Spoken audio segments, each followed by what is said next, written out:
Սիրելի հայրենակիցներ, բարև ձեզ, արդեն գիտեմ, որ շատերը սպասում են Արտուր Խաչիկյանի եւ իմ հերթական ոդքասթին, բարի օր Արտուր, միանգամից խոսքը ուզում եմ փոխանցել քեզ, որովհետեւ այսօր չորեքշաբթի է եւ ավարտվում է Իրանի եւ Միացյալ Նահանգների միջև հրադադարը, մենք տեսանք, որ կարծես թե որևէ մեկ կողմ խաղաղ բանակցությունների պատրաստ չէ, որտեւ Ամերիկայի պայմանը այն է, որ ըստ էության Իրանը պիտի ոչնչանա, այսինքն կզած պիտի գնա Իսլամաբադ եւ Իրանից լսեցինք առաջարկներ, որ Վենսը կարող է իր հավաքած ճամպրուկը դատարկել եւ չգալ Պակիստան, որովհետեւ ինչպես ասեց Իրանը, նավայնե կակ նավայնե, եթե պատերազմ, ուրեմն պատերազմ։ Խնդրեմ Արտուր։ Դե մի քանի րոպե առաջ խոցվեց երկրորդ տանկերը Հորմուզում, այսինքն զինադադար չկա։ Բլոկադան շրջափակումը աշխատում է որոշ դեպքերում նավերը բաց են թողնում, օրինակ Չինաստանի նավերը մի քանի նավ անցել է, Չինաստանը ի դեպ խոսակցություններ կան, որ ռազմական նավեր է ուղարկում Միջին Արևելք, որ իր նավերը էսկորտ ունենա, այսինքն պաշտպանի իր սեփական տանկերները, դուք գիտեք, որ նավթի 90%-ը գնում է դեպի Ասիա,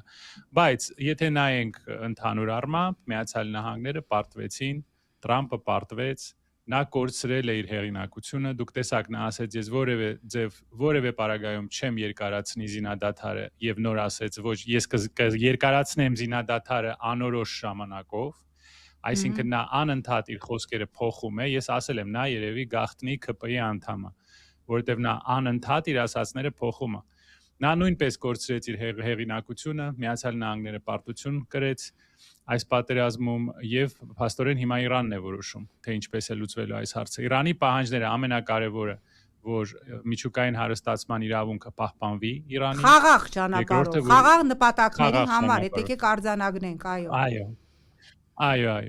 եւ որ Հորմուզի միջանցքը լինի իրենց վերահսկողության տակ, այսինքն նրանք վարձ վերցնեն նավերից, որոնք անցնում են Հորմուզով։ Եվ մի քանի ուրիշ պահանջ, որ փոխհատուցվի վնասը պատերազմից, սանկցիաները հանվեն, Իրանի փողը, որը սառեցված է արևմուտքի բանկերում, դա էլ տրամադրվի Իրանին, որ ամերիկյան բազաները դուրս հանվեն, այս շրջանից դուք գիտես, որ 13 ռազմական բազա արդեն էվակուացել է Միացյալ Նահանգները։ Սա փաստորեն պարտություն էր։ Իրանը ցույց տվեց, որ իր ժողովուրդը կարողացավ եւ իր ղեկավարությունը կարողացավ դիմակայել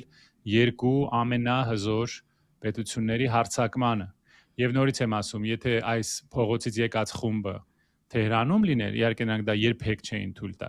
բայց եթե դա այդպես լիներ, նրանք ասեին Հորմուզը Իսրայելը եւ վերջ, մենք պարծենում ենք, որ մենք պարտվել ենք, թող ամեն ինչ էլ վերցնեն, պաղեստինցիները թող այո, դա մեր հաղթանակն է, պաղեստինցիները թողեն մեր վզին։ Դուք տեսեք այս մարդկանց պատվին, էլի, իրանց արժանապատվությանը, նրանք չեն թողնում, որ արաբ պաղեստինցիները Իրանի միայն փոքր մասն է արաբ, մեծ մասը պարսիկներ են եւ ուրիշ էթնիկ խմբեր։ Նրանք ասում են, մենք չենք լքի պաղեստինցիներին, դուք իրավունք չունեք ոչնչացնել Պաղեստինի ժողովուրդը։ Իդեպ արևմուտքը հանգիստ նայում եւ զինում է այն ուժերը, ովքեր արդեն 80,000 մարդ են սպանել, 42,000 կին եւ աղջիկ։ Ամեն օր 47 կին եւ աղջիկ է սպանվում Պաղեստինում, մեր սիրելի արևմուտքը հանգիստ կոֆե է խմում ու նայում է, ցավ ոնց է կատարում եւ զինում է իրենց։ Իրանը չի լքում պաղեստինցիներին, Իրանը կանգնած է Պաղեստինի կողքին։ Եվ տեսեք, մենք մեր այս խումբը ոնց էր գորգորում Ղարաբաղից եկած կին փախստականի վրա իր երեխայի հետ։ Տեսեք տարբերությունը այս ընտրազանգվածի, քո ասած Ախուրյանցի Անոյի ընտրազանգվածի եւ Իրանի ժողովրդի տարբերությունը։ Դե նայեք, ամաչեք, ձեր աչքերը իջացրեք ու ձեր տեղը ճանաչեք, որ մեծ խոսում եք 3000 տարվա պատմություն, չգիտեմ ինչ։ Հիմա նայեք, թե մեզ ուր հասցրեցին։ Իրանը փաստորեն հաղթեց Միացյալ Նահանգներին։ Իհարկե, ինչ որ հարձակումներ դեռ հնարավոր են, ինչ որ ասենք ռմբակոծություններ, Իսրայելը իհարկե չի ցանկանա, որ այսպես ավարտվի գործը, Իսրայելի նպատակն է ջախջախել Իրանը, մասնատել Իրանը, բայց դա երևի տեղի չի ունենա եւ դա մեծ ազդեցություն կունենա եւ Իրանի քաղաքական դիրքերը կամրապնդվեն ռեգիոնում եւ Միացյալ Նահանգները տասնյակ տարիներ այլևս այսպիսի հարձակումներ չի կարողանալու կատարել, նա իր դասերը պետք է քաղի։ Իսկ ինչպես է սա անդրադառնում մեր բոլորիս վրա, այնտեղ սպառնալիքներ կան, որ հարձակում կլինի նավթային ինֆրաստրուկտուրայի վրա։ Եթե դա տեղի ունենա, մենք անգամ եթե ամիսներ անցնեն, 6 ամիս, 12 ամիս անցնի, մենք այս ճգնաժամից դուրս չենք կարող գալ, քանի որ ամբողջ աշխարհը կախված է Պարսից ծոցից եկող նավթից, գազից, պարարտանյութից, հելիում գազից եւ շատ ուրիշ բաներից։ Օրինակ Եվրոպայում արդեն հազարավոր չվերթներ չեղարկվել են, հազարավոր։ KLM-ը ասեն որ KLM-ը այո Air Canada-ն եւ այո եվրոպական հազարավոր չվերթներ ավիավառելիքի բացակայության պատճառով չեղարկվել են եւ ես գիտեմ որ հիմա կատաստրոֆա է, մարդիկ պլանավորում են ամառային իրենց հանգիստը, պլանավորում են տոմս գնել, բայց չգիտեն, նույնիսկ այդպիսի մի այսպես միջազգային չաթեր են ստեղծվել, եթե տոմսերը գնենք եւ պարզվի որ չեղարկվում են, գումարները վերադարձվելու են, այսինքն սա մի հատ կատաստրոֆա, կոլապսա լինելու համաշխարհային մակարդակով, այո։ Կարող է լինել սով, արդեն ՄԱԿ-ը Միացյալ Ազգերի կազմակերպությունը զգուշացնում է, որ կարող է լինել մասսայական սով, քանի որ առանց պարարտանյութի սնունդ արտադրելը համարյա անհնար է, կարող են լինել տասնյակ միլիոնավոր փախստականներ, մեծ կրիզիս կարող է լինել, ճգնաժամ կարող է լինել։ Իսկ մեր, եթե ուզում ես շարունակենք խոսենք մեր փոքրիկ հանրապետությունում ինչով ենք զբաղված, մեր աչքերի առաջ քանդեցին Մայր տաճարը Սուրբ Աստվածածնի Ստեփանակերտի եւ դա ոչ ոք չնկատեց։ Ես քեզ հրավիրում եմ Նաիրա ջան, մի հատ պատկերացնենք, որ երրորդ, երկրորդ կամ առաջին նախագահի օրոք Ստեփանակերտում քանդեին Մայր տաճարը եւ պաշտոնական աղբյուրներից ոչ ոք ոչի բան չասեր։ Մարդիկ ասեն դե հիմա մի տաճար ավել, մի տաճար պակաս, լավ էլ ինչ է ընկել այդ քրիստոնեության հետևից, խաչքարների հետև, ումա դա պետք։ Մեզ հիմա փող են բերելու, ուտելիք ու չստիկ են բերելու Թուրքիայից, ումա պետք եկեղեցի, ումա պետք։ Դա իր անդրազանգվածն է, չէ՞, իր սեգմենտն է։ Դու պատկերացրա, որ այսպիսի բան լիներ նախկին ղեկավարների ժամանակ եւ մեր պաշտոնական աղբյուրները ոչինչ չասեին, որ քանդվում է Մայր տաճար։ Այո, այսպես ըստ բազմաթիվ աղբյուրների Ստեփանակերտի Սուրբ Աստվածամոր Հովանու տաճարը, որը 13 տարի է կառուցվել, հավասարեցվել է հողին եւ մենք տեսնում ենք ոչ մի արձագանք ՅՈՒՆԵՍԿՕ-ից, ոչ մի արձագանք մշակութային կոթողների պաշտպանության ՄԱԿ-ի հանձնախմբերից, Եվրոպայի խորհրդից, միջազգային այլ կառույցներից, ինչու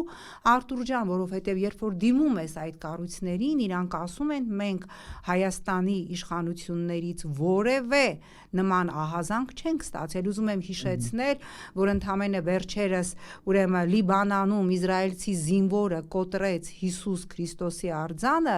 իսրայելցի պաշտոնյաները պաշտոնապես ներողություն խնդրեցին, որովհետև Լիբանանը պաշտոնապես, այո, եւ համբուրեցին եւ Լիբանանը պաշտոնապես, որովհետև Լիբանանը պաշտոնապես դա դարձրեց օրակարգի հարց, որ ոչնչացվում է համաշխարհային քրիստոնեության կոթողներից մեկը։ Իսկ մենք ինչ ենք տեսնում։ Տեսնում ենք բրիֆինգի ժամանակ հարց Նիկոլ Փաշինյանին, որ Արցախում ոչնչացվում է, վանդալիզմի է ենթարկվում մշակութային կոթողները, հա, արցախյան հայկական, եւ պատասխան, որ ինձ ավելի շատ հետաքրքրում է այն վանդալիզմը կամ վերաբերում է այն վանդալիզմը, որը տեղի է ունենում Հայաստանում, այսինքն դա Ադրբեջան է, թող Ալիևը մտածի, թե Ալիևը ինչի է քանդում օրինակ Սուրբ Աստվածամոր Հովանու տաճարը։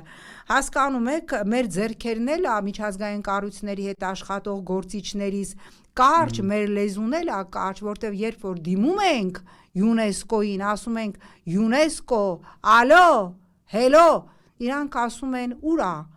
որևէ, դուք ով եք, դուք անհատ գործիչ եք, դուք ով եք, դուք պետություն եք, դուք Հայաստանի իշխանություն եք, չկա, բայց ես այդուհանդերձ, քանի որ մենք ահազանգել ենք Սուրբ Աստվածամոր Հովանու տաճարի վերաբերյալ ահազանգել ենք ուրեմն միջազգային նաև բազմաթիվ կառույցների, ես ինքս դիմել եմ Եվրոպայի խորհրդի բոլոր քաղաքական խմբերին եւ մասնավորապես Եվրոպայի պահպանողականների եւ ռեֆորմիստների, որը իմ գործընկեր այդտեղ այն քաղաքական միավորն է, վերազգային, որտեղ ես շատ երկար տարիներ աշխատել եմ, ես կարծես թե հույս ունեմ, որ առնվազն իրենց կողմից արձագանք կլինի, բայց դա ինչ է փրկելու Արտուր։ Այնտեղ արդեն Արցախում գրեթե ամեն ինչ ոչնչացված է, այն ինչ որ առնչվում է հայկականությանը, հայկական մշակույթին։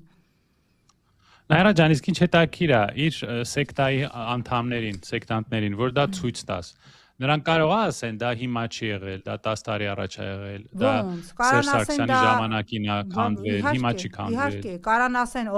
սուտ է, դա ոչ թե դու տենց հիմա Արտուր դու էլի շատ լուրջ տեսքով ես ասում եւ էլի մեծ նայողները այն օրն են ընկնել որ ասեցիր Վենսը եկավ ասեց ով ընտրի Նիկոլին տալու ենք մի կիլո ոսկի 200 գրամ ադանամ ու մադոննա սերվիս ու մի քանի հոգի դրան հավատացել էր եւ ասում էր չեմ ծախվի ես մադոննա սերվիզով հիմա այնքան լուրջ ասեցիր որ բայց այո պատասխանելով ասում եմ մի մեծ սեգմենտ ասելու է որ ով է ասում, որ հիմա է Ալիևը ոչնչացրել, ուրեմն Աստվածամոր Հովանու տաճարը Ստեփանակերտում, դա նախկինների ժամանակ արվել, բերել գցել են խեղճ Նիկոլի, հիմա էլ խեղճ Նիկոլին իդեպ գումարվել է խեղճ Ալիևը, բերել գցել են այս ականջակալանթա դուրս է գալի, խեղճ Ալիևի գրպանը։ Սա գիտես ինչ, սա այդ Ճանր հիվանդություն է։ Սա ՅՈՆԵՍԿՕ-ի աբսուրդի թատրոնն էլ չի, հասկանում ես, գալիս է ինչ-որ մի պահ, ինչ-որ մի հատ հուսահատության շեմին ես գալի, որ հասկանում ես, որ ինչ իմաստ ունի խոսելը, որտեվ այդ մարդիկ չեն հասկանում, այդ մարդիկ փակում են իրենց ականջները եւ ասում են մեզ ոչինչ մի ասենք, մեզ համար ամեն ինչ օքեյ է, դե եթե օքեյ է, ինչ ասեմ Ուզում եմ նաև այդ սրտիկները տեսար, այդ բանը շունը, այդ սյունը տեսար, մեքենաները որ գնում են մեքենաներով գնում են Գյումրի։ Տեսար այդ մարդկանց որ կանգնած էին սրտիկները տալի, մեծ մարդիկ, էլի, մեծ մարդիկ։ Տարիքով, ասենք 8 հատ թոր ունի, 9 հատ թոր ունի, գնա Բոստանը ջրի։ Կանգնել ես տրասի վրա սրտիկներ ես անում։ Սա աբսուրդ է, բայց ես ուզում եմ երևի առավոտյան չես հասցրել Նիկոլ Փաշինյանի հերթական ուղերձներ, որը այսպես ուղակի շարունակությունն էր Ալիևի վերջերս Բելգիայի եւ Նիդերլանդների խորհրդարանը ընդունել էին երկու խորհրդարաններն էլ ընդունել էին բանաձև, որով կոչ էին արել ուրեմն Ադրբեջանին ստեղծել ուրեմն լեգիտիմ եւ անվտանգ պայմաններ արցախցիների Արցախ վերադարձի համար ինչին հետևեց, որ Ադրբեջանի ՄԻԴ-ը